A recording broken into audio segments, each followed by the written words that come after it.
आज के कार्यक्रम के केंद्र बिंदु हमारे मित्र श्री विनय सहस्त्रबुद्धे जी, पार्टी के राष्ट्रीय नेता श्री नितिन गडकरी जी, श्री गोपीनाथ जी मुंडे, महाराष्ट्र प्रदेश भाजपा के अध्यक्ष श्रीमान देवेंद्र जी, मुंबई महानगर के अध्यक्ष श्रीमान आशीष शेलार जी, प्रकाशक श्रीमान सोमित आर्य, भाई नलिन, उपस्थित सभी वरिष्ठ महानुभाव, भाइयों और बहनों,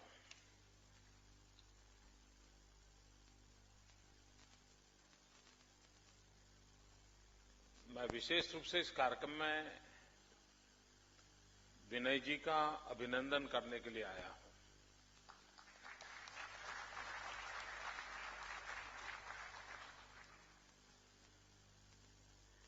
बहुत सालों से विनय जी के साथ कार्य करने का मुझे सौभाग्य मिला है और जिन 40,000 कार्यकर्ताओं का प्रशिक्षण उन्होंने किया है, उन 40,000 में मैं भी एक हूं।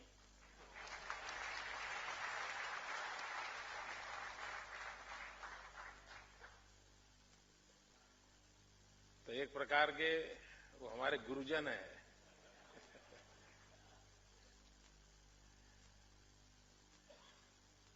एक एकेडमिशियन रिसर्च करे और एक्टिविस्ट रिसर्च करे, इन दोनों में आसमान जमीन का अंतर होता है। एकेडमिशियन इंटेलेक्चुअल ताकत का अनुभव करते हुए, उपयोग करते हुए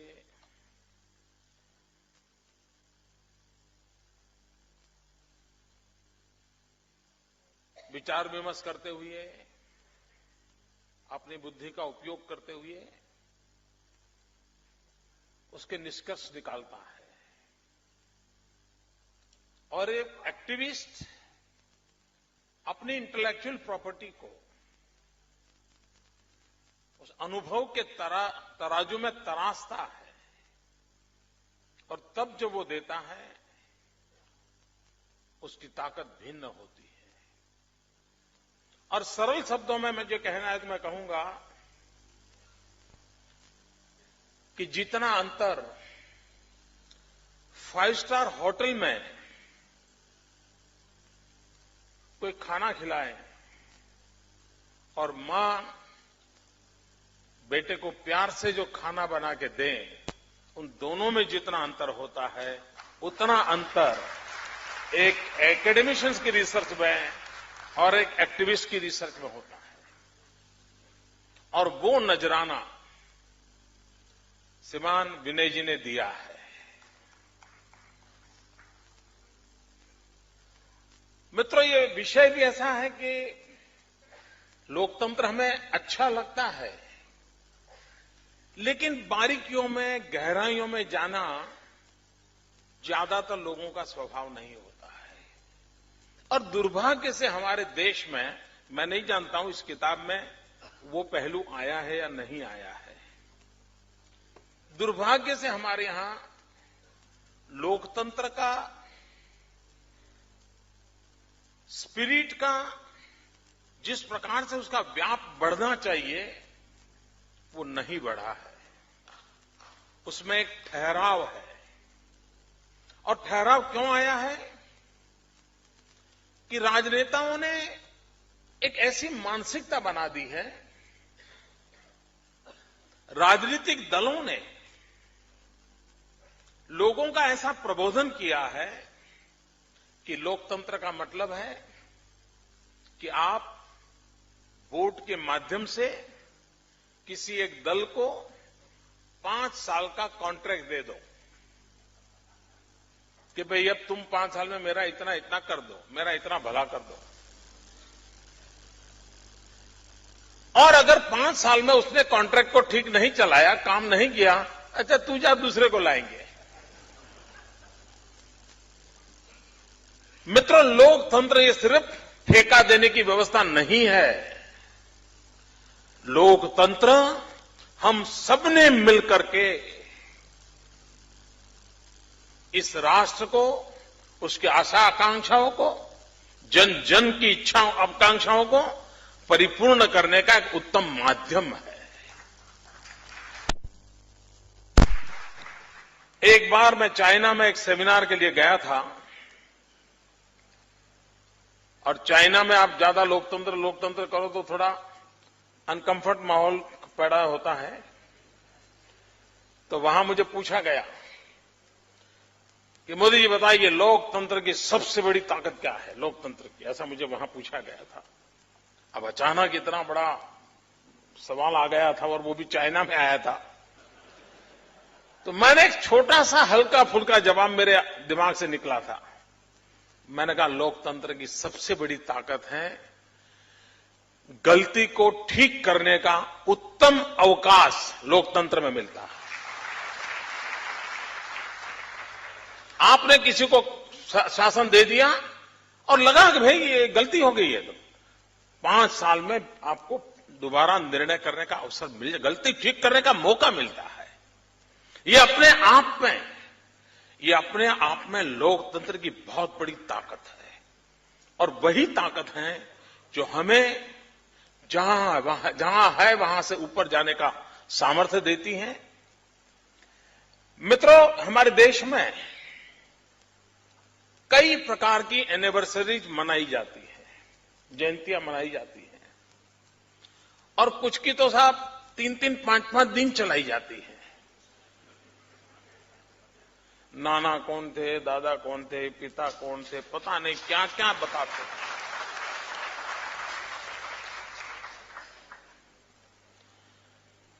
कुछ घटनाएं ऐसी हैं को बार बार याद कराया जाता है। मैं हैरान था कल जब 26 जून गई, जिस 26 जून में हिंदुस्तान के लोकतंत्र का गला घोंट दिया गया था, जिस मीडिया की स्वतंत्रता की बात हम सरेआम करते हैं उसे दबोच दिया गया था, व्यक्ति के अधिकारों का हनन हो गया था, देश का मीडिया लेट चुका था, घुटनों के बल बैठने की जगह पर लेट चुका था, तो वो दिन थे। लेकिन मैं हैरान हूं, मैं सोच रहा था 25 और 26 जून को कुछ पुराने लोगों के इंटरव्यू आएंगे, कुछ बात आएगी, कुछ चर्चाएं होगी। लेकिन मित्रों,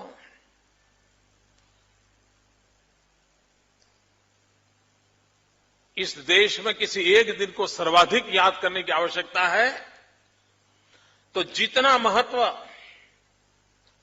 26 जनवरी का है उतना ही महत्व 26 जून का है, जब लोकतंत्र को, हमें मिले हुए अधिकारों को छीन लेने का प्रयास हुआ था। इस देश की आत्मा को रौंद डाला गया था। और मित्रों, हमारे यहां कहा है, राष्ट्रायाम जागृहम वयम, ऐसे विषय होते हैं जिनमें निरंतर जागरण आवश्यक होता है। यह किताब उस कार्य की पूर्ति के लिए एक अच्छा माध्यम बनी है।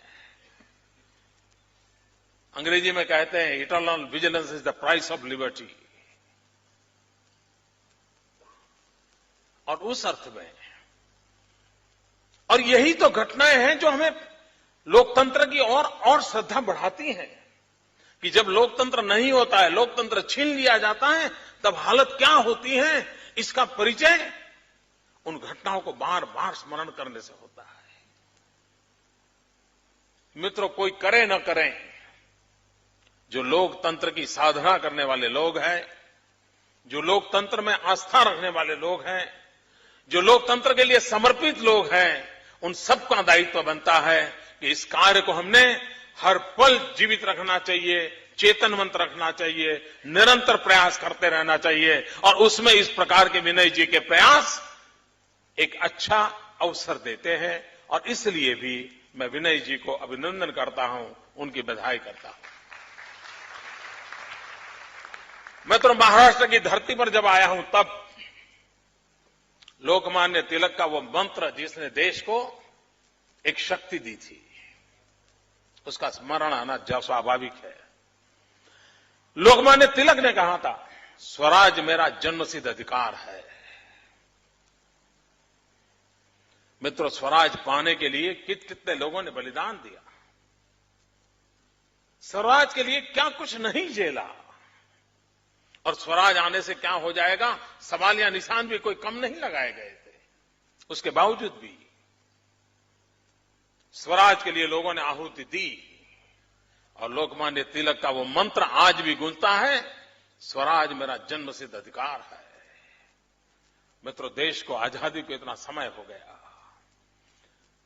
स्वराज के लिए जिन्होंने बलिदान दिया, हमें स्वराज तो मिला, लेकिन स्वराज मिला क्या, सुशासन मिला क्या? स्वराज के साथ सुशासन की भी यात्रा चली होती, स्वराज के साथ स्वराज की यात्रा चली होती तो मित्रों हमारे बाद आजाद हुए देश हमसे आगे तरक्की करके न चले जाते। 100 करोड़ का देश, 120 करोड़ का देश आज दुनिया में सर्वाधिक ऊंचाई पर बैठा होता, लेकिन हमने वो मौका खो दिया। और तब जाकर के लोकमान्य तिलक से प्रेरणा लेकर के हमने भी संकल्प करना चाहिए। अगर उन्होंने कहा था स्वराज मेरा जन्मसिद्ध अधिकार है, तो हिंदुस्तान के 125 करोड़ नागरिक ललकार करें, स्वराज्य हमारा जन्मसिद्ध अधिकार है।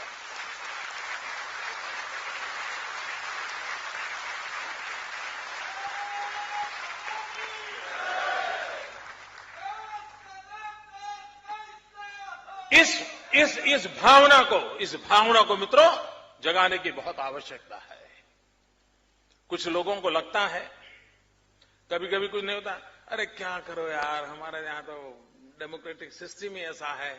ऐसा नहीं है मित्रों, हमने लोकतंत्र को दोष देने का कोई कारण नहीं है।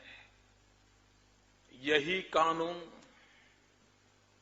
यही व्यवस्थाएं, यही नियम, यही मुलाजिम,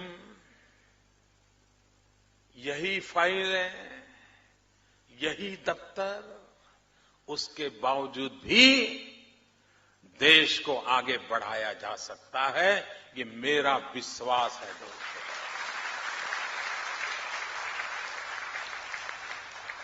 मैं मेरे गुजरात एक्सपीरियंस से कह सकता हूं मित्रों,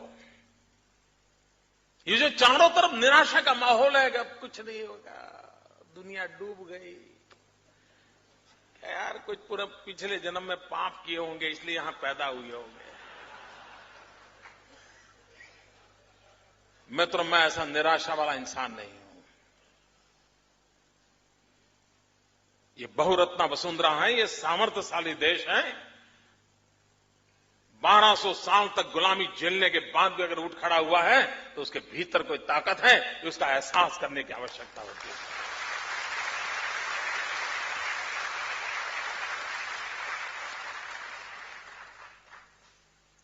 और मित्रों, हमारे यहां जब गुड गवर्नेंस की बात होती है, सुराज्य की बात होती है, तो पहले यह समझना होगा कि आखिरकार हम सरकार को समझते क्या है और सरकार वाले अपने आप को क्या समझते हैं। सारी गड़बड़ वहीं होती है जी। मित्रों, लोकतंत्र में जो शासन व्यवस्था है,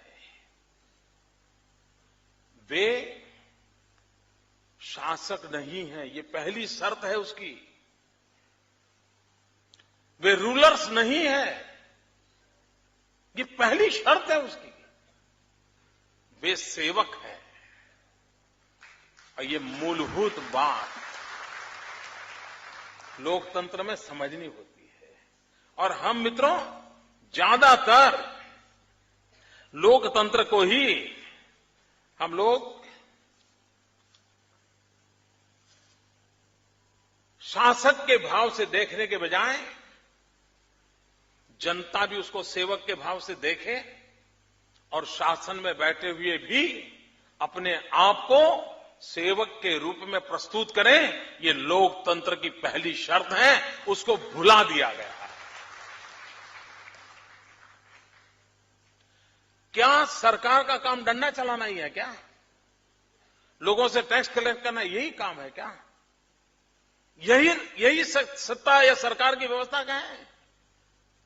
अगर ये सोच रही तो मित्रों, हम सच्चे अर्थ में लोकतंत्र की भावना को समझ नहीं पाए हैं। चाहे वो शासन में बैठे हो या जनता में वोट देने का काम करने वाले या सामान्य नागरिक हो।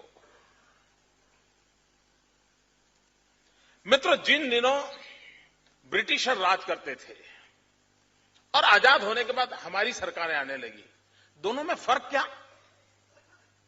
उस मूलभूत फर्क को समझने की आवश्यकता है। अंग्रेज शासन करते थे तो उस शासन व्यवस्था का अल्टीमेट एम क्या था? उनका अल्टीमेट ये था कि ब्रिटिशरों का यावत चंद्र दिवाकरो यहां राज रहे, यहां चीजें ऐसी हो कि जिसे अनरेस्ट पैदा न हो और वो मजबूत होते चले। ये उनका मूलभूत आधार था। लोकतंत्र और स्वराज आने के बाद हमारे सरकारों का काम, शासन व्यवस्था का काम सत्ता में बैठे हुए लोगों को मजबूत करने का नहीं है।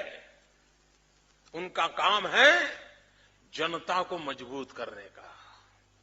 उनका काम है समाज व्यवस्थाओं को मजबूत करना।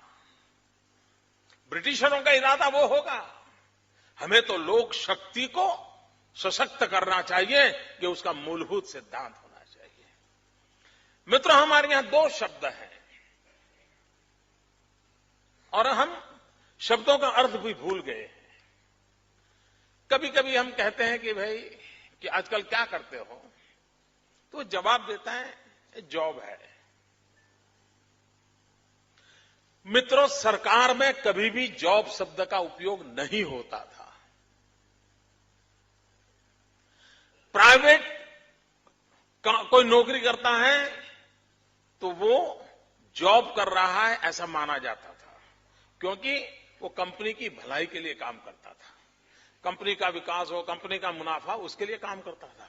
लेकिन जो गवर्नमेंट में काम करता था उसके लिए शब्द था सर्विस करता है। देखिए, ये मूलभूत बात है। हमने भी कभी हम सोचते हैं, बोलते हैं, लेकिन कभी हमने इस कंपैरिजन करेंगे तो पता चलेगा कितना बड़ा आसमान जमीन का अंतर है। सरकार में काम करने वाला सर्वेंट है, सर्विस करता है। कंपनी में काम करता है, 2 करोड़ रुपया कमाता होगा, जॉब करता है। तो जॉब और सर्विस में बहुत बड़ा अंतर है। इस मूल भावना को तब हम जी करके सीखते हैं जब हम खुद लोकतंत्र की इस विभावनाओं को हर रूप में अगर पचाते हैं, तब जाकर के मित्रों उसको करता है। मित्रों, सरकार किसके लिए? आखिरकार सरकार किसके लिए? अगर मान लीजिए मुकेश अंबानी बीमार हुए, उनको सरकार की जरूरत है? हिंदुस्तान के दुनिया के टॉप मोस्ट डॉक्टर आकर के खड़े हो जाएंगे। लेकिन एक गरीब बीमार हुआ तो उसे सरकार की जरूरत पड़ती है।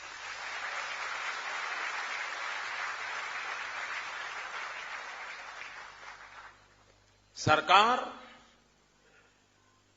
गरीबों की बेली होती है, गरीबों की आशा होती है, आकांक्षा होती है। यह उसका मूलभूत एलिमेंट सरकार का होना बहुत जरूरी होता है।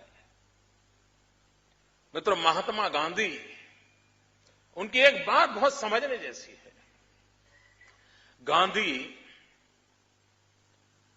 ने एक बहुत बढ़िया बात कही, कोई निर्णय अगर आप करते हो, सरकार में बैठे हो, अगर आप कोई निर्णय करते हो लेकिन आप दुविधा में हो, करूं या न करूं, मेरा निर्णय सही है या गलत है, तो महात्मा गांधी ने बहुत अच्छा रास्ता दिखाया था। उन्होंने कहा था किसी गरीब को याद करना, उनके चेहरे का स्मरण करना और निर्णय करते समय सोचना, क्या मेरा निर्णय उसके लिए खुशी का कारण बनेगा, और लगता है कि बनेगा तो आपका निर्णय सही है।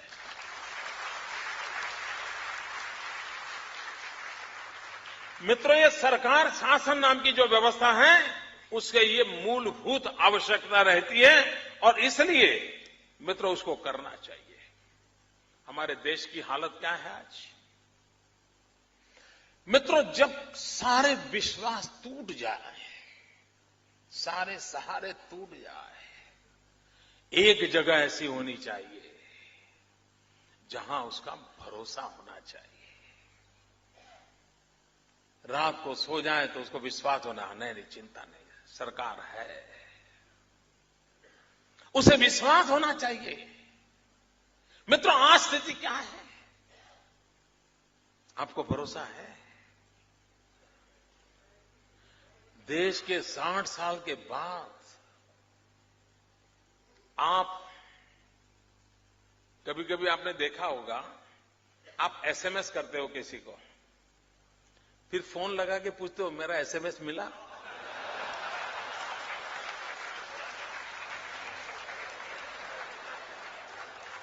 क्यों? क्यों?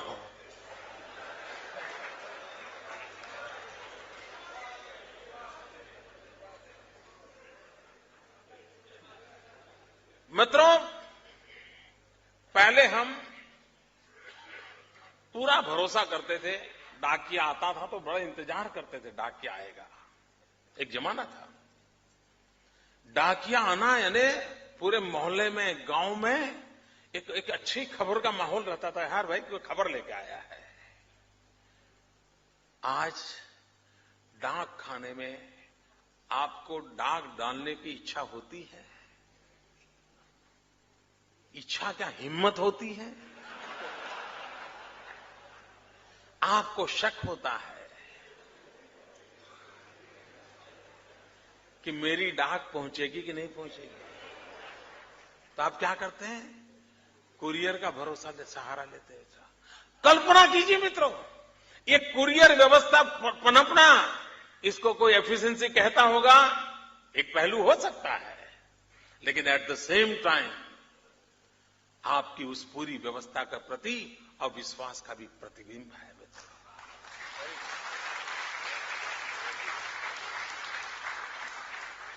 आपका भरोसा टूट चुका है।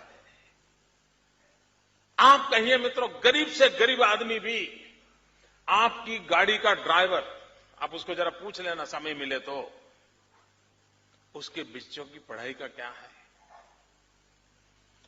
यहां बैठे हुए कईयों के ड्राइवर ऐसे होंगे जिस ड्राइवर ने कहीं से कर्ज लिया होगा और कर्ज लेकर के अपने बच्चे को अच्छी स्कूल में पढ़ाने के लिए उसने खर्च किया होगा। आप पूछो, यार तुम ड्राइवर हो, जो भी हो, तुम सरकारी स्कूल में क्यों नहीं भेजते हो? तो कहता है नहीं, मुझे उसकी जिंदगी बिगाड़नी नहीं है।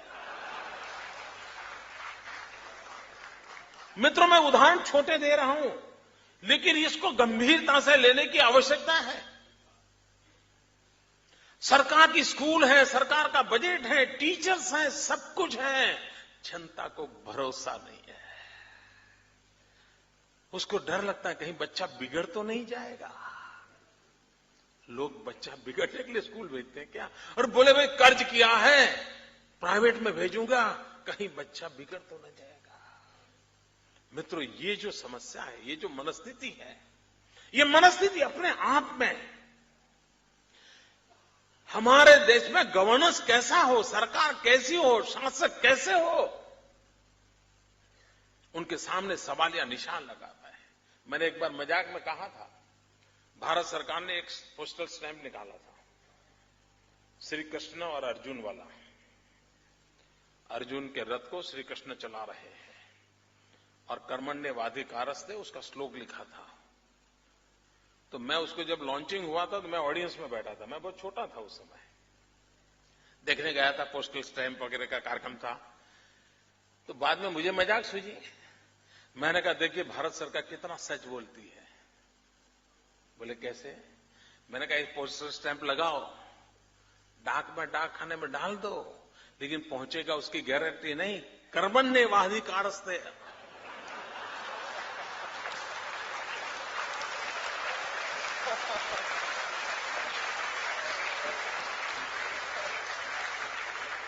मां फलेषु कदाचित्। कभी कभी सरकार भी सच बोल देती है। मित्रों, आज हालत कैसी है? आपने जो मेरी उम्र के लोग हैं, उन्होंने आज से 40 साल पहले कभी बाजार में शुद्ध घी की दुकान ऐसा बोर्ड पड़ा था?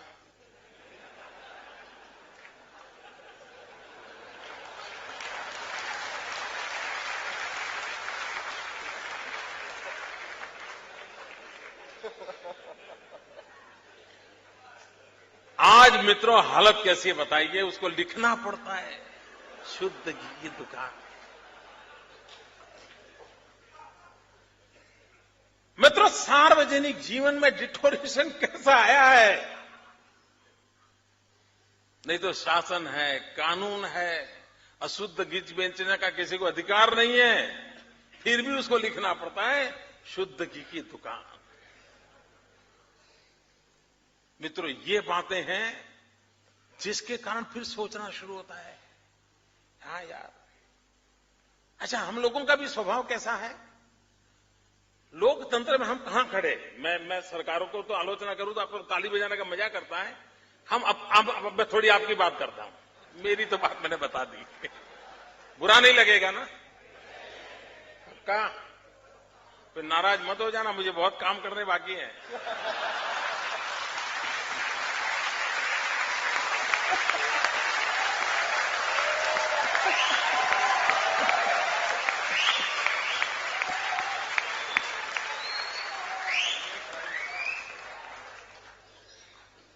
आपका 25 साल पुराना स्कूटर होगा,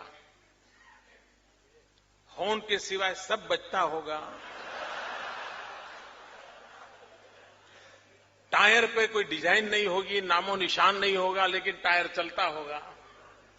ऐसा भी घर जो घर से निकलते होंगे आप, कितना बारीकी से सफाई करते हो आप, बराबर घिस घिस करके सफाई करते हो ना। 25 साल पुराना स्कूटर है, हर प्रकार से आवाज आती है।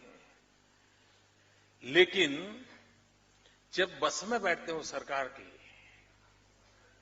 नई बस रखी हो, नई ब्रांड न्यू,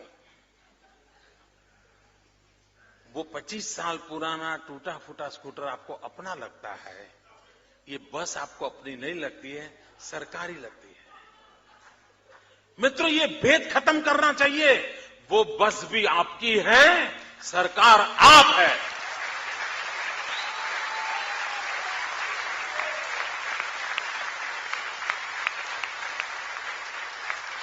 और लोकतंत्र की इस भावना के अभाव के कारण क्या होता है जी? यहां बैठा हुआ कोई इसमें से बचा हुआ नहीं होगा जो मैं बोल रहा हूं। आपके भी मैं अच्छे से अच्छा ज्योतिष हूं। आपके चेहरे से मैं कहता हूं कि मैं जो कहने वाला हूं वो पुण्य कार्य आप सबने किया है, कोई बाकी नहीं होगा। मैं दांव से कहता हूं। आप बस में बैठे होंगे, 2-3 घंटे की सफर होगी, साथ में कोई मित्र नहीं होगा, खिड़की में देखते देखते थक गए होंगे। फिर क्या किया होगा? सीट के अंदर उंगली डाली होगी और उस फॉर्म को यूं यूं करते करते करते करते 2 इंच का उसमें गड्ढा कर दिया होगा। मेरा ज्योतिष सही है ना? क्यों? क्योंकि आपका स्कूटर आपका है, बस सरकार की है। ये जो अंतर है, इस अंतर को मिटाने बिना मित्रों सुराज्य नहीं आ सकता है। ये हम सबका है, हमारा अपना है मित्रों। और जिस तरह बिलोंगिंग नेशन का भाव बन जाएगा, तब हमारा लोकतंत्र इतना पुख्ता हो जाएगा, हमारा गवर्नेंस अपने आप चलने लग जाएगा मित्रों। और ये बदलाव, ये परिवर्तन लाने की आवश्यकता है मित्रों। और मुझे विश्वास है कि हमने ये करना होगा। आप मित्रों, और जब सरकार पे भरोसा नहीं होता है तो हालत क्या होती है मित्रों। और कौन सरकार, ऐसी सरकार पे भरोसा करेगा। आपको याद होगा बाबा रामदेव को 4 मिनिस्टर एयरपोर्ट पे लेने गए थे, है? कितना भरोसा हुआ होगा उनको।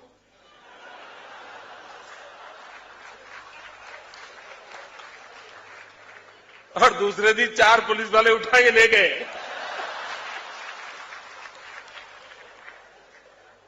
आप देखिए मित्रों, अगर सरकार पे भरोसा नहीं होगा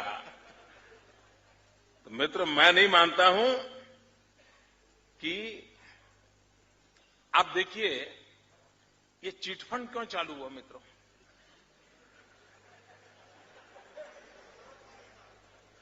उसका बैंक पर से भरोसा उठ गया। उसको लगा कि बैंक से मुझे जितना रिफंड मिलना चाहिए, जितना मेरी कमाई होनी चाहिए, होगी कि नहीं होगी, शक पैदा हुआ। और उसका परिणाम क्या आया, यार ऐसा करो चिट फंड में डालो, पहचान वाला है, वो लाया, वो अपना पड़ोसी का बेटा एजेंट है, चलिए कुछ कमाई ज्यादा हो जाएगी। और आदमी वहां फंस जाता है। मित्रों इस प्रकार की व्यवस्थाएं जो बनती हैं, उन व्यवस्थाओं के कारण अब देखिए आपको ऑपरेशन करवाना है, ऑपरेशन थिएटर में ले गए हैं, सीरियस नेचर का ऑपरेशन है, तो आप पहले आजकल क्या पूछते हैं कि भाई जनरेटर तो है ना, वरना ऑपरेशन आधा खोल करके लाइट डूल। मित्रों अगर शासन पे इस प्रकार की दशा हो जाएगी तो मैं नहीं मानता हूं मित्रों देश सुराज्य का जो सपना देख रहा था वो सुराज्य का सपना देख सकता है। मित्रों शासन की भी मानसिकता देखिए। आज की शासन व्यवस्था में बैठे लोगों को जनता पे ट्रस्ट है क्या? ये बहुत बड़ा, मैं एक ऐसी बात को छेड़ रहा हूं जिस पर सोचने की आवश्यकता है। अगर शासन में बैठे हुए लोगों को जनता के प्रति ट्रस्ट नहीं है, विश्वास नहीं है, तो मित्रों ये कारोबार कभी नहीं चल सकता है। और आज स्थिति ऐसी है कि शासन में बैठे हुए लोगों को, चाहे वो शासक हो या प्रशासक हो, उनको जनता जनार्दन पे विश्वास की जो एकदम अबाधितता चाहिए, उसका अभाव नजर आता है। आप किसी भी इनकम टैक्स वाले को मिलो, वो सब व्यापारियों को चोर समझता है। क्यों? बात सही है ना? क्यों? मित्रों ये मूलभूत बातें हैं। क्यों विश्वास क्यों नहीं? अगर कोई कानून की गलती करता है ठीक है, उसके लिए दंड होना चाहिए, लेकिन सामान्य नागरिक को आप चोर समझ करके उसके साथ व्यवहार करोगे तो मित्रों ये जो डिस्ट्रस्ट है वो कभी भी किसी को पनपने नहीं देता है। मित्रों बात मेरी छोटी छोटी मैं बता रहा हूं, लेकिन ओवरऑल लोकतंत्र के लिए शासक, प्रशासक और जनता जनार्दन, इनके बीच में किस प्रकार का रिलेशन होना चाहिए, वो विधा पिछले 60 साल में डेवलप नहीं हुई है मित्रों। उसको ऐसा ही लगता है सब कानून तोड़ने वाले हैं। आपने देखा होगा कई पार्किंग में आपने स्कूटर पार्क, और कभी आपने कुछ लोग देखे बिना कारण स्कूटर को डंडा मारते हैं, देखा है ना? मैं कभी हैरान हो जाता हूं क्यों ऐसा करते हैं। क्यों? क्योंकि उसको लगता है कि मेरा जो रुतबा है उसको देखने वाले को अनुभूति होनी चाहिए, तो स्कूटर की बात है। मित्रों, जनता के प्रति ट्रस्ट होना, विश्वास होना, एक गुड गवर्नेंस की पहली शर्त है। और दूसरा, जैसे जनता के लिए ट्रस्ट होना चाहिए, विश्वास होना चाहिए, वैसे जो शासन में बैठे हैं उनका मन का भाव कैसा होना चाहिए। महात्मा गांधी जो एक ट्रस्टीशिप के सिद्धांत की बात करते थे, मैं मानता हूं शासक का भी भूमिका उस ट्रस्टीशिप की विभावना से भरी हुई होनी चाहिए। उसको लगता है भाई मैं ट्रस्टी के नाते बैठा हूं यहां, मुझे इस अमानत को संभालना है, संवारना है और उसको जितनी शक्ति सामर्थ्य देकर के आगे बढ़ा सकता हूं बढ़ाना चाहिए। मैं मालिक नहीं हूं, मुझे इस संपदा को नष्ट करने का अधिकार नहीं है। ये अगर हमारे भीतर भाव नहीं होगा तो मित्रों, ये ट्रस्ट और ट्रस्टीशिप, इसकी जुगलबंदी के बिना लोकतंत्र फलदायी नहीं कर सकते हम। और लोकतंत्र को फलदायी करना है तो मुझको इसकी चिंता करनी पड़ेगी। दूसरी बात है मित्रों, लोकतंत्र की पहली शर्त है कि व्यवस्थाएं व्यक्ति आधारित विकसित नहीं होनी चाहिए। हमारे 60 साल की शासन व्यवस्था का एक परिणाम यह आया है कि हमने चीजों को व्यक्ति आधारित बना दिया। एक परिवार इधर उधर हो जाएगा तो देश डूब जाएगा। क्या 120 करोड़ का देश ऐसा है क्या? आप नहीं रहोगे तो कुछ नहीं होगा, ऐसा होता है क्या? और इसलिए मित्रों, लोकतंत्र की पहली शर्त होती है आपके हर आइडियाज को इंस्टीट्यूशनलाइज करना चाहिए, हर अच्छी प्रैक्टिसेस को इंस्टीट्यूशनलाइज करना चाहिए। आपने इंस्टीट्यूशंस का नेटवर्क खड़ा करना चाहिए। आप हो या न हो, आप रहो या न रहो, सरकार ये रहे या दूसरी रहे, आज ये चुन करके आए, कल दूसरे चुनकर आए, लेकिन institutional network, institutional framework, institutional mechanism जितना स्ट्रांग होगा उतना शासन व्यवस्था ठीक चलेगी। मित्रों, व्यक्ति के बिगड़ने की संभावनाएं रहती है, व्यक्ति के फिसलने की संभावनाएं रहती है, तब बचने का आधार होता है ये मैकेनिज्म, ये इंस्टीट्यूशनलाइज व्यवस्था, ये बचाती है। आप मुझे बताइए, आप घर में तिजोरी पर ताला लगाते हैं, क्यों लगाते हैं भाई? आपने जहां पैसे रखे हैं वहां ताला लगाते क्यों? क्या चोर के लिए ताला तोड़ना मुश्किल है क्या? वो तो पूरी तिजोरी उठा के ले जाएगा। फिर भी क्यों लगाते हो? मित्रों, आप इसलिए नहीं लगाते हो कि चोर से बचोगे, आप इसलिए लगाते हो कि आपके बेटे की आदत खराब न हो, घर में बच्चों की आदत खराब न हो, इसलिए आपने मैकेनिज्म खड़ा किया है, इसलिए आपने ये व्यवस्था को विकसित किया है ताकि बच्चों के संस्कार खराब न हो, कहीं उसको दोस्तों के कारण 2 रुपया 5 रुपया उठाने का मन कर न जाए, इसलिए हम करते हैं। चोर से तो कुछ बचना नहीं है भाई, वो तो तिजोरी उठा के ले जाता है। मित्रों, शासन व्यवस्था में भी इंस्टीट्यूशंस का, मैं ज्यादा समय ले रहा हूं क्यों? आजकल कोई अच्छी टीवी सीरियल नहीं आ रही है क्या?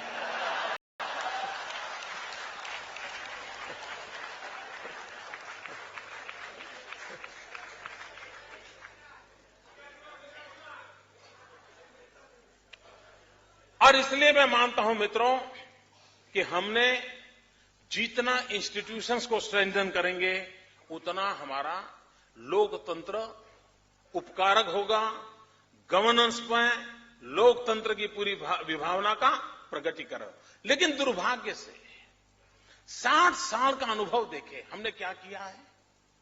दिल्ली में बैठे हुए शासक और जहां भी उनको अवसर मिला है, उन्होंने सबसे पहले काम किया है इंस्टीट्यूशंस को तोड़ना,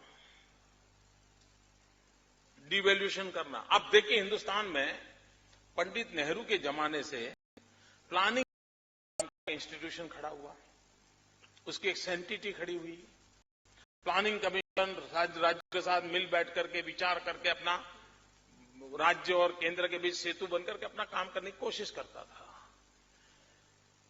लेकिन जब लोकतंत्र में जिनका भरोसा नहीं होता, उन्होंने क्या किया, उसको बिन उपयोगी ऐसे ही गड्ढे में डाल के रख दिया और बदले में क्या किया, एनएसी का निर्माण किया एडवाइजरी कमेटी के नाम पर, और सारे आर्थिक निर्णय 5 फाइव स्टार एक्टिविस्ट एनजीओ के द्वारा होने लगे, और फिर एक प्रधानमंत्री दूसरे प्रधानमंत्री को ऑफिशियली बताने लगे कि ये करो, और ऑफिशियल प्रधानमंत्री करने लग गए।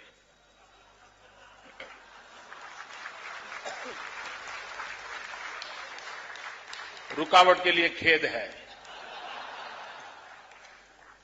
पहुंचने में बड़ी देर हुई। मित्रों, आप मुझे बताइए, इतनी बड़ी प्लानिंग कमीशन नाम की 60 साल से हुई इंस्टीट्यूशन को बिल्कुल नाकाम कर दिया, एनएससी बना दी। आप देखिए धारा 356, देश के फेडरल स्ट्रक्चर को सुरक्षित रखना और देश एक दिशा में चले, इसलिए इस धारा का उपयोग होने के बजाय सैकड़ों बार शासनों को नष्ट करने के लिए उस धारा का उपयोग हुआ। सीबीआई, मित्रों, मैं तो हैरान हूं किस प्रकार से सीबीआई का दुरुपयोग ये लोग कर सकते हैं। ये मेरे साथ न गुजरी होती तो मुझे पता ही नहीं चलता कि इतना दुरुपयोग करते हैं।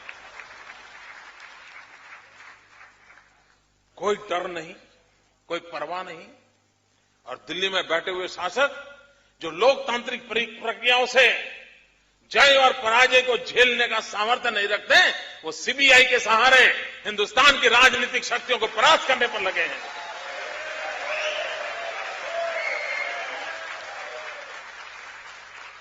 हो सकता है सीबीआई के माध्यम से आज 2-4 लोगों को परेशानी होती होगी, लेकिन सीबीआई का दुरुपयोग करने से आप हिंदुस्तान के लोकतांत्रिक फैब्रिक को तहस नहस कर रहे हो। इस बात को कांग्रेस के मित्र समझते नहीं है, उनका अपना निजी स्वार्थ। इन दिनों तो क्या हुआ, आईबी और सीबीआई आमने सामने, साहब बताइए। सीबीआई आईबी का इंट्रोगेशन कर रहा है, आईबी को पूछ रहा है ये तुम्हारा इन्फॉर्मर कौन है बताओ। वो कहता है मैं नहीं बता सकता हूं। वो कह रही बताओ। मित्रों, कि किसी देश में ऐसा होता है क्या? इंस्टीट्यूशंस को तोड़ना, यही उनका मित्रों काम है। ये किस प्रकार से करते, मुझे याद है हमने vibrant Gujarat global investor summit किया, लोग इन्वेस्टमेंट के लिए आए, लेकिन चूंकि गुजरात सरकार उनको पसंद नहीं है, तो उन्होंने क्या किया, जो लोग हमारे यहां वाइब्रेंट समिट में इन्वेस्ट करने आए, उनको भारत सरकार ने इनकम टैक्स की नोटिस भेजी। इनकम टैक्स की नोटिस, कल्पना कर सकते हो। और दूसरी तरफ वो आज चिल्ला रहा है एफडीआई कोई इन्वेस्टमेंट नहीं आ रहा है, मैन्युफैक्चरिंग नहीं हो रहा है, स्लो डाउन हो गया है। अगर आप इसी प्रकार के इंस्टीट्यूशन का दुरुपयोग करोगे, इंस्टीट्यूशन को तोड़ते रहोगे, तो मैं नहीं मानता हूं कि कभी भी देश का भला हो सकता है।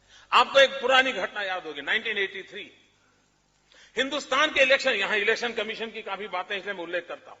हिंदुस्तान के इलेक्शन कमीशन ने कहा था कि आसाम में चुनाव करने के हालात नहीं है, 1983 में।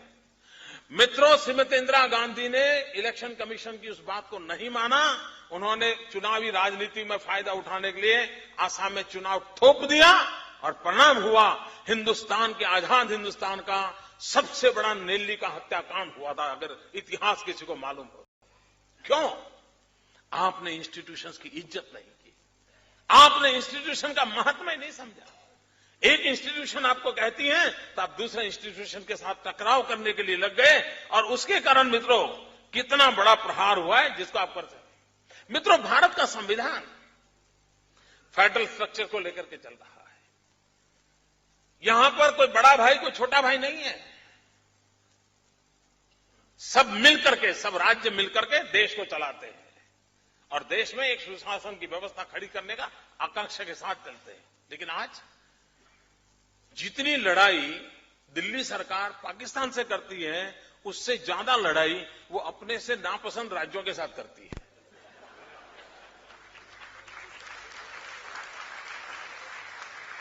क्या मित्रों, क्या कोई देश इस प्रकार से चल सकता है? अगर आप फेडरल स्ट्रक्चर के लेटर एंड स्पिरिट से अगर उसका रिस्पेक्ट नहीं करोगे तो हिंदुस्तान की एकता अखंडितता को खतरा पैदा होगा।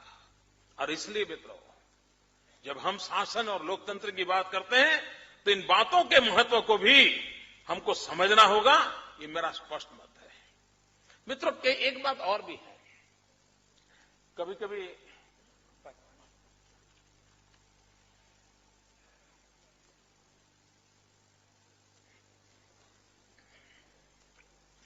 कभी आपने तो हमारे अफसर क्या बोलते थे कि नहीं हमें काम करने के लिए बहुत बड़ी अनुकूलता है, कोई पॉलिटिकल इंटरफेरेंस नहीं है। इसका मतलब सब बर्बाद हम ही कर रहे हैं क्या?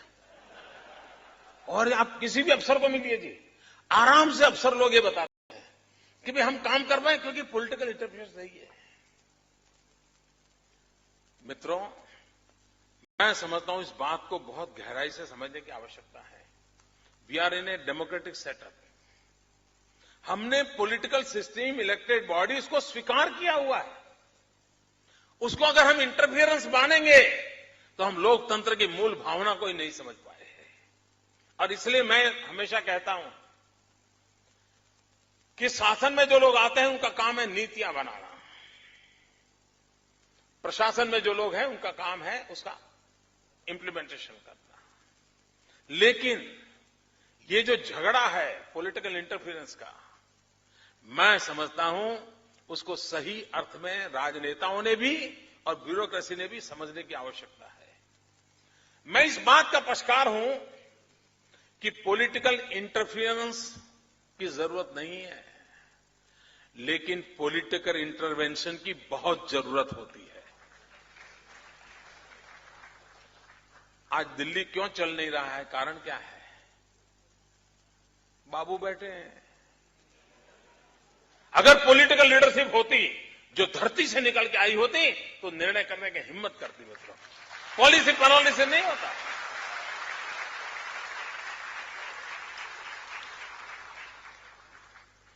और इसलिए मित्रों, इस एक बारीक भेद रेखा को समझने की आवश्यकता है।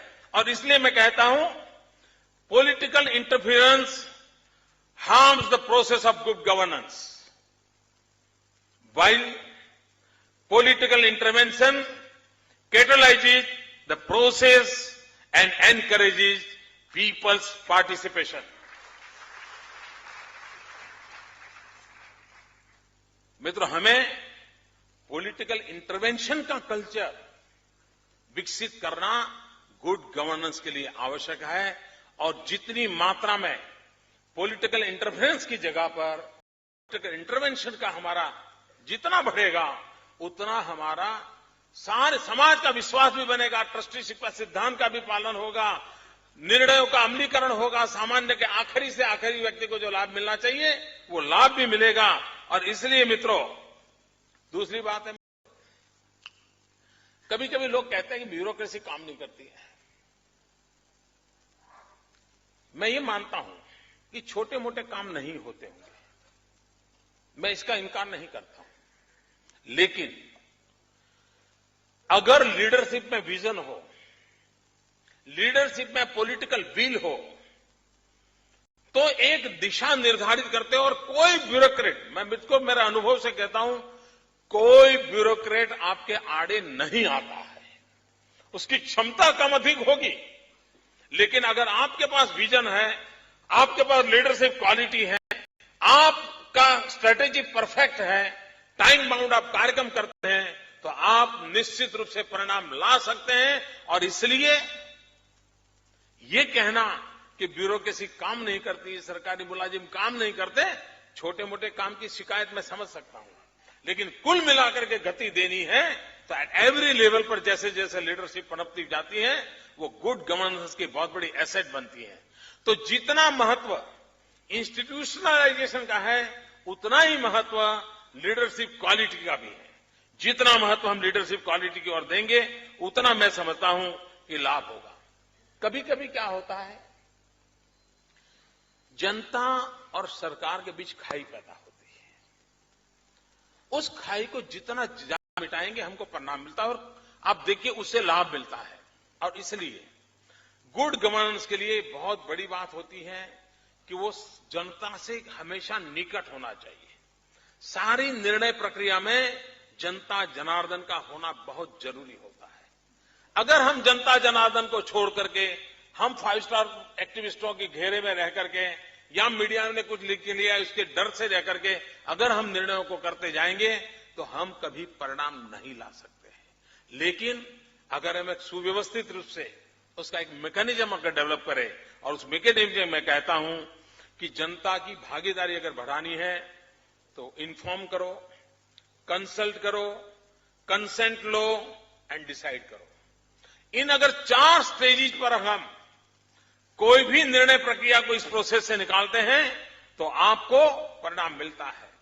दूसरी एक बात है मित्रों, सरकार अगर एक मानती है कि हम सारा कर देंगे, जो लोग भागीदार, लोकतंत्र में लोक भागीदारी का महत्व है। हर पल आपको लोक भागीदारी करनी चाहिए।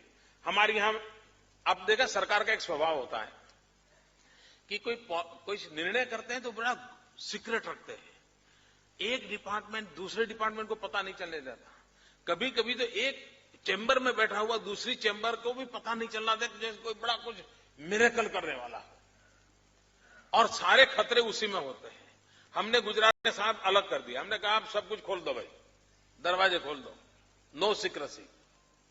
और क्या किया, मान लीजिए हम कोई पॉलिसी ला रहे हैं, पहले क्या करते थे, पॉलिसी लाते थे तो बहुत सीक्रेट रखते थे, और अचानक से पॉलिसी आती थी। हमने क्या किया, हम पॉलिसी ड्राफ्ट को ऑनलाइन रखते हैं और लोगों को कहते भाई अब इसमें आपको जो जोड़ना है, तोड़ना है, लिखना है, लिखो। लोगों के विचार आने लगे। सरकारी मुलाजिम की उतनी कोई विधा होती है ऐसा नहीं होता है, उसको जो समझ है उसने बेचारे ने बनाया। लेकिन लोग जुड़ते हैं, जनते क्रॉस सेक्शन ऑफ सोसाइटी जुड़ती हैं, और उसमें से जो निकलता है उसकी कई गलतियां हमारी दूर हो जाती हैं, कम कमियां दूर हो जाती हैं, कई नई नई चीजें हमको मिलती हैं, और उसके बाद जो पॉलिसी बनती है वो पॉलिसी सर्वग्राह्य बनती है, सर्वमान्य बनती है, सर्वस्वीकृत बनती है, और हमें उसको इंप्लीमेंट करने में कोई तकलीफ नहीं होती। और इसलिए मित्रों, जनता जनार्दन के साथ जितना हमारा ओपननेस रहता है जरूरी है। दूसरा मित्रों, जन भागीदारी। देखिए, जनता पे भरोसा करते हैं तो कितना परिणाम मिलता है। मैं आपको उदाहरण दूं, हम 2001 में भयंकर भूकंप आया गुजरात में। गुजरात मौत की चादर ओढ़ के सोया था। हमें रिकंस्ट्रक्शन करना था, और दुनिया के अंदर पहली बार गुजरात ने नया मॉडल दिया। उस मॉडल में हमने क्या किया, हमने जनता पे भरोसा किया। गांवों में हमने पहले तय किया स्कूल बनानी है, तो हमने गांव के अंदर स्कूल बनाने की कमेटियां बना दी, गांव के लोगों की बना करके उनको कैसी स्कूल होनी चाहिए उसकी डिजाइन दे दी। उनके जो पुरानी स्कूल थी उसमें क्या रखना क्या नहीं करना उसका निर्णय कर लिया। मटेरियल बैंक बना दिया, और उनको उनके गांव के जो लड़के थे जिनको, क्योंकि मैसन्स की बहुत जरूरत थी, इनको लाखों मैसन्स की जरूरत थी, उनकी ट्रेनिंग की। उनको सुपरविजन के नाते सरकारी एक व्यवस्था कर ली। इंजीनियरिंग के स्टूडेंट को ले आए हम कि भाई तुम जरा इन छोटे छोटे कामों का सुपरवाइजन करो, और हमने जनता को पैसा दिया। मैं आपको बताता हूं क्या अनुभव आया। समय से पहले स्कूलों का बांधकाम पूरा हुआ। 3 कमरे सोचे थे तो 4 कमरे बनाए। क्वालिटी कोई कह नहीं सकता कि सरकारी क्वालिटी है।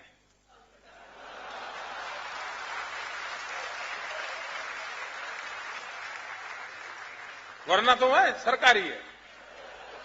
मित्रों, उत्तम प्रकार का उन्होंने कंस्ट्रक्शन किया, और इतना ही नहीं, ये करने से तो पैसे बच गए। भूकंप पीड़ित लोग थे, उनके भी घर टूट गए थे, उसके बावजूद भी बचे हुए पैसे सरकार में जमा करवाए। मित्रों, सलाम करें मित्रों, इन जनता जनार्दन को सलाम करें। अगर हम लोकतंत्र में उन पर भरोसा करते हैं तो कैसा काम करके देते हैं, इसका उदाहरण है।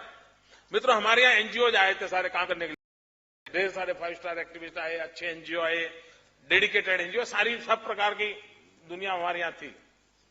एनजीओ को हमारे पास आए, हम मकान बनाना चाहते हैं। ये एनजीओ ने क्या किया, उन्होंने किया कि हम मकान बनाएंगे, सरकार का जो फंड है हमको दे दो। मित्रों, हाँ, सरकार ने क्या किया, हमने एनजीओ को कहा तुम जनता पे भरोसा करो यार, जनता को दो, तुमको अच्छा काम करके देंगे। उन्होंने जनता पे भरोसा नहीं किया, हमने, सरकार ने जनता पे भरोसा किया, और इसका परिणाम ये आया, हजारों लाखों मकान समय से पहले। मित्रों, काम तेजी से चल रहा है।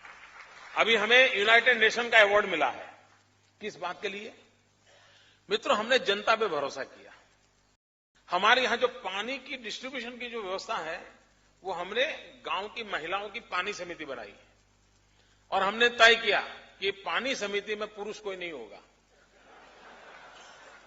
क्योंकि पानी का मूल्य क्या होता है वो महिला सबसे ज्यादा जानती है। जैसा, क्योंकि उसको बेचारी को 3 किलोमीटर से पानी उठा करके लाने के दिन उसने देखे हैं, वो उस पानी के मूल्य को बहुत समझती है।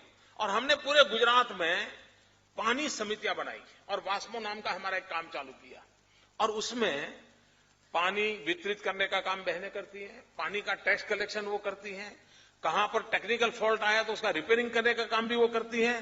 मित्रों, इतना परफेक्ट पानी डिस्ट्रीब्यूशन की सिस्टम को वो चलाती है, यूनाइटेड नेशन ने उसको अवार्ड दिया है। सरकार ने उन पर भरोसा किया। मित्रों, लोक भागीदारी लोकतंत्र में जितनी ज्यादा होती है उतना हमको परिणाम मिलता है। मित्रों, लोक भागीदारी की ताकत क्या होती है? मैंने अपने मन से एक काम सर पे लिया हुआ है, कन्या शिक्षा का, और बड़े मन से मैं सरकार तो चलाता हूं, लेकिन ये काम मैं अपने विशेष समय देता हूं। हर वर्ष मैं 13, 14, 15 जून 40-45 डिग्री टेम्परेचर के बीच भी गुजरात के गांवों में जाता हूं, घर घर के बच्चियों को स्कूल जाने का काम। मित्रों, आमतौर पर कोई मुख्यमंत्री, कोई मंत्री किसी गांव में जाएगा तो आप देखना, गांव वालों को पता चलेगा कि फलाना मंत्री फलानी तारीख को आने वाला है, फलाना मुख्यमंत्री फलानी तारीख, तो गांव वाले इकट्ठे होते हैं, मेमोरेंडम तैयार करते हैं, क्या क्या मांगेंगे। मित्रों, मुझे 12 साल हो गए, क्या आश्चर्य होगा मित्रों, मैं जाता हूं, कार्यक्रम में मुझे कोई मेमोरेंडम नहीं देता है, लोग मुझे चेक देते हैं। मित्रों, आप हैरान होंगे, सरकार टैक्स कलेक्शन के लिए जाए, सरकार को लोग टैक्स नहीं देते हैं। मैं एक ऐसा इंसान हूं जिसको लोग टैक्स देते हैं। मोदी जी आप आए हैं कन्या शिक्षा के लिए, मेरी अभी इस बार मैं जून महीने में, ये 13, 14, 15 जून में गांव में घूम रहा था लोगों से, बच्चियों को शिक्षा के लिए, तो आए, उसने मुझे 51,000 रुपया दिया, 50,000 रुपीज। मैंने उसको पूछा क्या करते हो, क्योंकि कोई 50,000 दान देता है तो कुछ अच्छा ही कुछ नहीं होगा। मैंने उसको पूछा करते हो, मुझे कहता है मैं साहब बस में कंडक्टर हूं। किसी ने कल्पना की मित्रों, जन भागीदारी की ताकत क्या होती है? एक बस का कंडक्टर ईमानदारी से जब कन्याओं की शिक्षा के लिए पूरा राज्य मेहनत कर रहा है, उसको भी लगता है कि मैं 51,000 रुपया का चेक मुख्यमंत्री आए हैं उनको दूं, और ये मेरे रोज के अनुभव है मित्रों। और इसलिए ये ट्रस्ट एंड ट्रस्टीशिप, ये जनभागीदारी, ये जितनी मात्रा में हम बढ़ाएंगे उतनी मात्रा में हम गुड गवर्नेंस को मित्रों आगे बढ़ा सकते हैं। मित्रों, कभी कभी मेरे मन में विचार आता है कि महात्मा गांधी ये राम राज्य की बात क्यों करते थे? कि उन्होंने तो देखा नहीं था।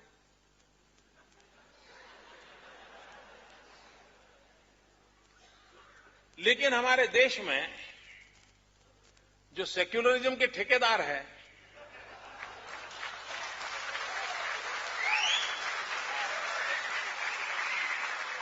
उनका बड़ा प्रॉब्लम है।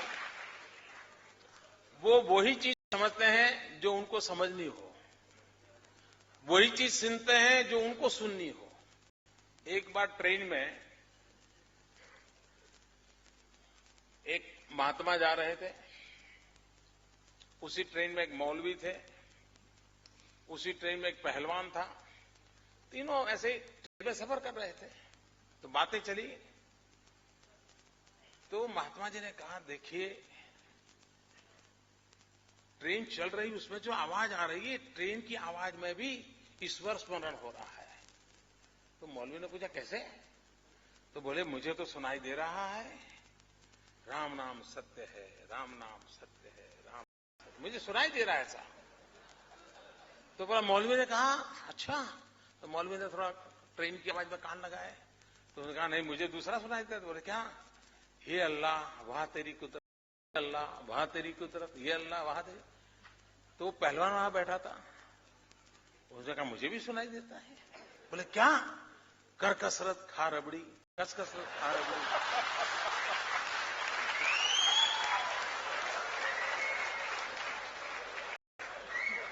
ट्रेन वही, ट्रेन की आवाज वही, लेकिन एक को एक सुनाई देता है, दूसरे को दूसरा सुनाई देता है, क्योंकि उसके मन का रिसीवर वो होता है। तो मैं ये जो बोल रहा हूं, हमारे सेक्युलरिज्म के ठेकेदारों को वही सुनाई देगा जो उन्होंने जिंदगी भर सुनने की आदत डाली है। महात्मा गांधी जो राम राज्य की बात करते थे, सेक्युलर, वो कहते थे राम का राज्य। महात्मा गांधी ने राम का राज्य नहीं कहा है, महात्मा गांधी ने राम राज्य की बात कही है। और मित्रों, गुड गवर्नेंस की बात करते हैं, तब मैं कहूंगा मित्रों, एक बार इस राम राज्य की कल्पना क्या है उसका अध्ययन करने की मैं आप सबको रिक्वेस्ट करता हूं। गांधी को ये बात कहां से सूझी होगी? और कुछ लोगों को तो लगता है राम राज्य की बात करना मतलब सेक्युलरिज्म खतरे में। अब सेक्युलरिज्म संकट में आ गया। मित्रों, मैं कल देख रहा था, अभी अभी हमारे प्रधानमंत्री जो बातें बोलते हैं, न्यूट्रिशन की बात बोल रहे हैं, चाइल्ड यानी बाल मृत्यु दर की बात बोलते हैं, IMR, MMR सब बातें बोलते हैं नहीं, जो आप पॉपुलर टर्मिनोलॉजी सुनते हो। साहब, आप देखिए रामायण में क्या बातें हैं और एक शासन कैसा उसका कारण है। रामायण में लिखा है मित्रों, राम राज बैठे त्रैलोका, हर से गए सरसों का, न कर काहू सन कोई, राम प्रताप विषमता खोई, राम प्रताप विषमता खोई। मित्रों, आज सब कहते हैं कोई भेदभाव नहीं होना चाहिए, कहते हैं शासन कैसा होना चाहिए। मित्रों, इसका मतलब क्या है? ऐसा शासन जिसमें विषमता न हो, ऊंच नीच न हो, गरीब और अमीर के बीच भेद न हो, ऐसा शासन होना चाहिए। ये राम राज्य की कल्पना में लिखा है। अब मुझे बताइए कि ऐसा होना चाहिए कि नहीं होना चाहिए? और अगर ऐसा होने जाए, उसको राम राज्य कहे तो कोई कम्युनल है क्या?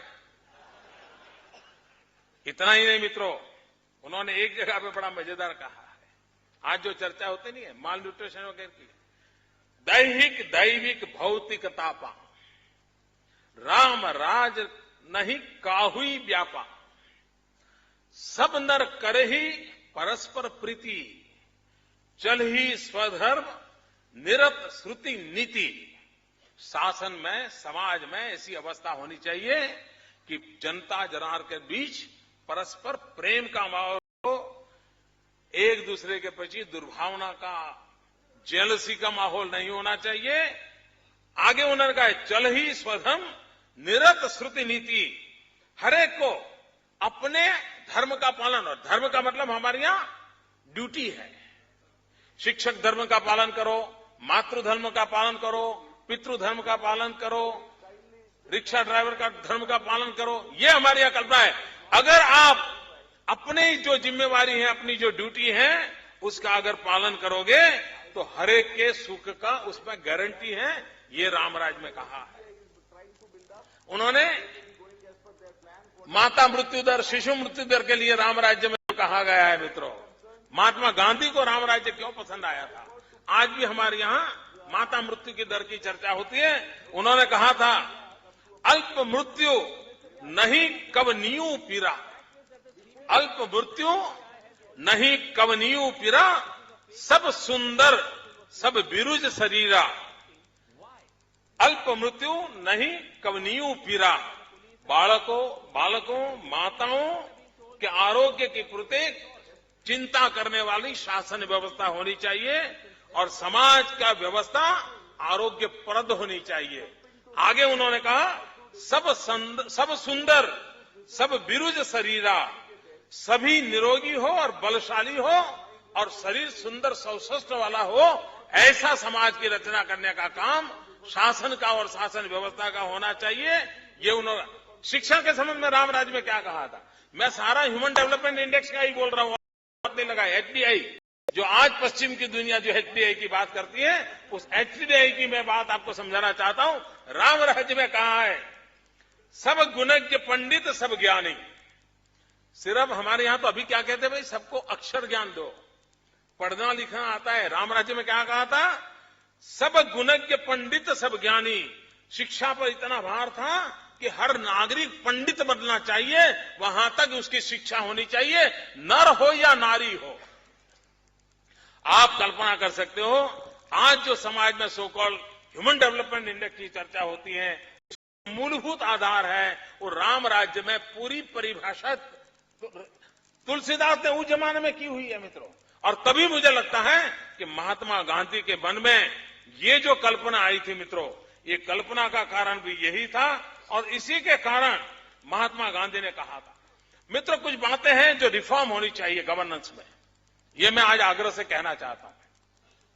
हमारे यहां, मैं अब थोड़ा समय लूंगा, चलो ज्यादा ही बोला हूं आज, लेकिन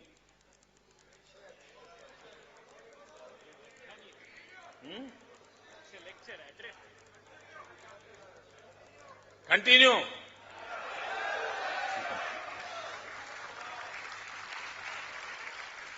मित्रों, आज शासन की व्यवस्था कैसी है? शासन व्यवस्था ऐसी है कि आप कुछ करो और गलती हो जाए तो इसका तो हिसाब मांगा जाता है, लेकिन कुछ न करो तो गलती ध्यान में ही नहीं आती है, तो आपका कोई हिसाब ही नहीं मांगा जाता। देखिए, ये एक गुड गवर्नेंस के सामने कौन सी रुकावट है, उसमें रिफॉर्म करने की आवश्यकता है। और इसलिए मैं कहता हूं, in government today there is only accountability of commission, no accountability of omission. Will have to change this. इतना ही नहीं मित्रों, आजकल क्या होता है, सरकार क्या कर रही है, कानून बना एक्ट। मैंने बीच में एक दिन कहा था, भाई तुम्हारे एक्ट नहीं, हमें एक्शन चाहिए।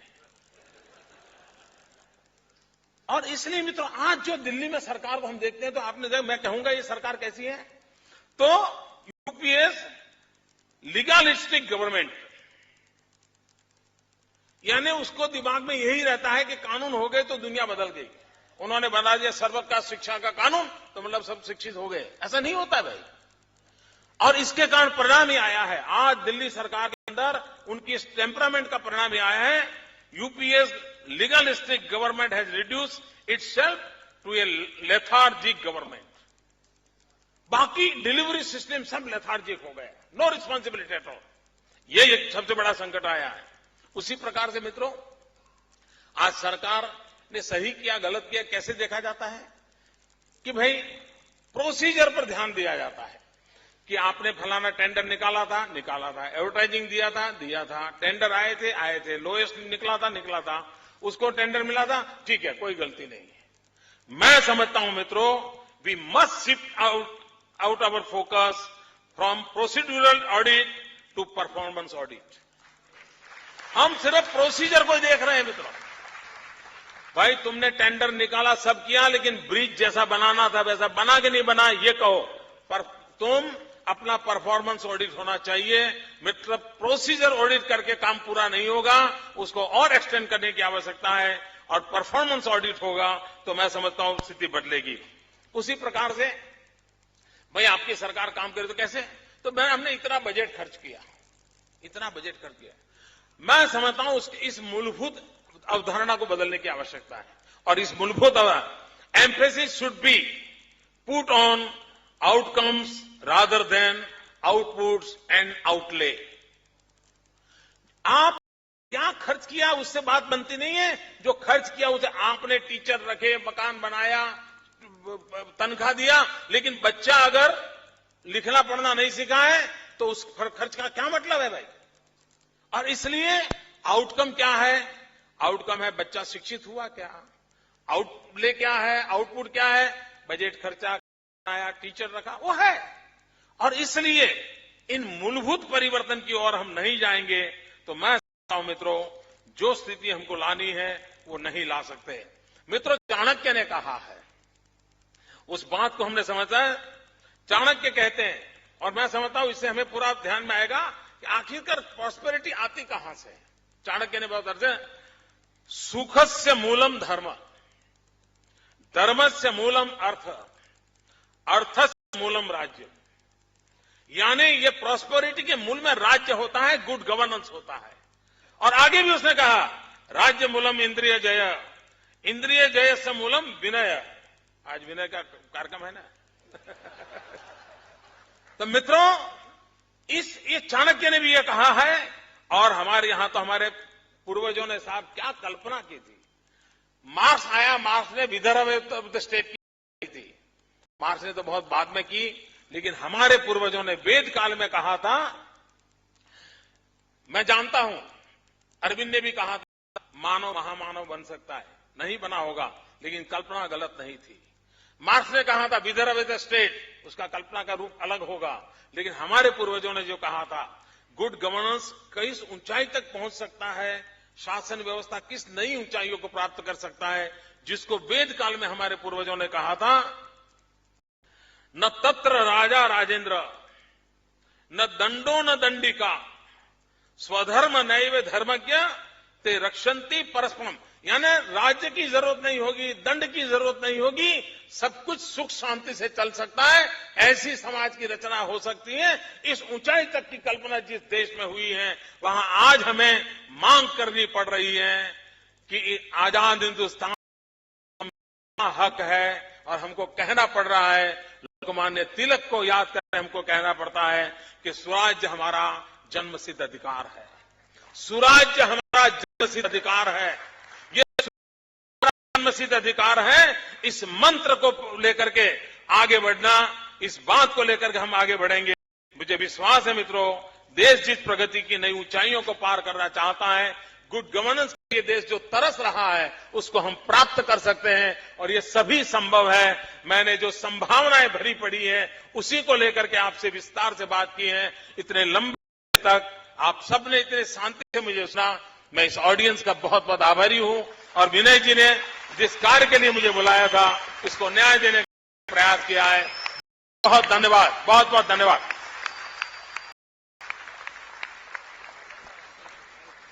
धन्यवाद सर। मैं आमंत्रित करता हूं रविंद्र साठे जी, हमारे निदेशक जो हैं रामबाबू मालगी प्रबोधनी के, वो आभार प्रस्ताव प्रस्तुत करेंगे।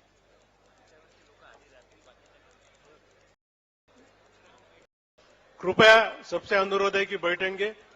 कार्यक्रम के पहले वंदे मातरम होने वाला है, कृपया यही रहिए। सबसे मंच पर उपस्थित सभी मान्यवरों के प्रति कृतज्ञता व्यक्त करता हूं।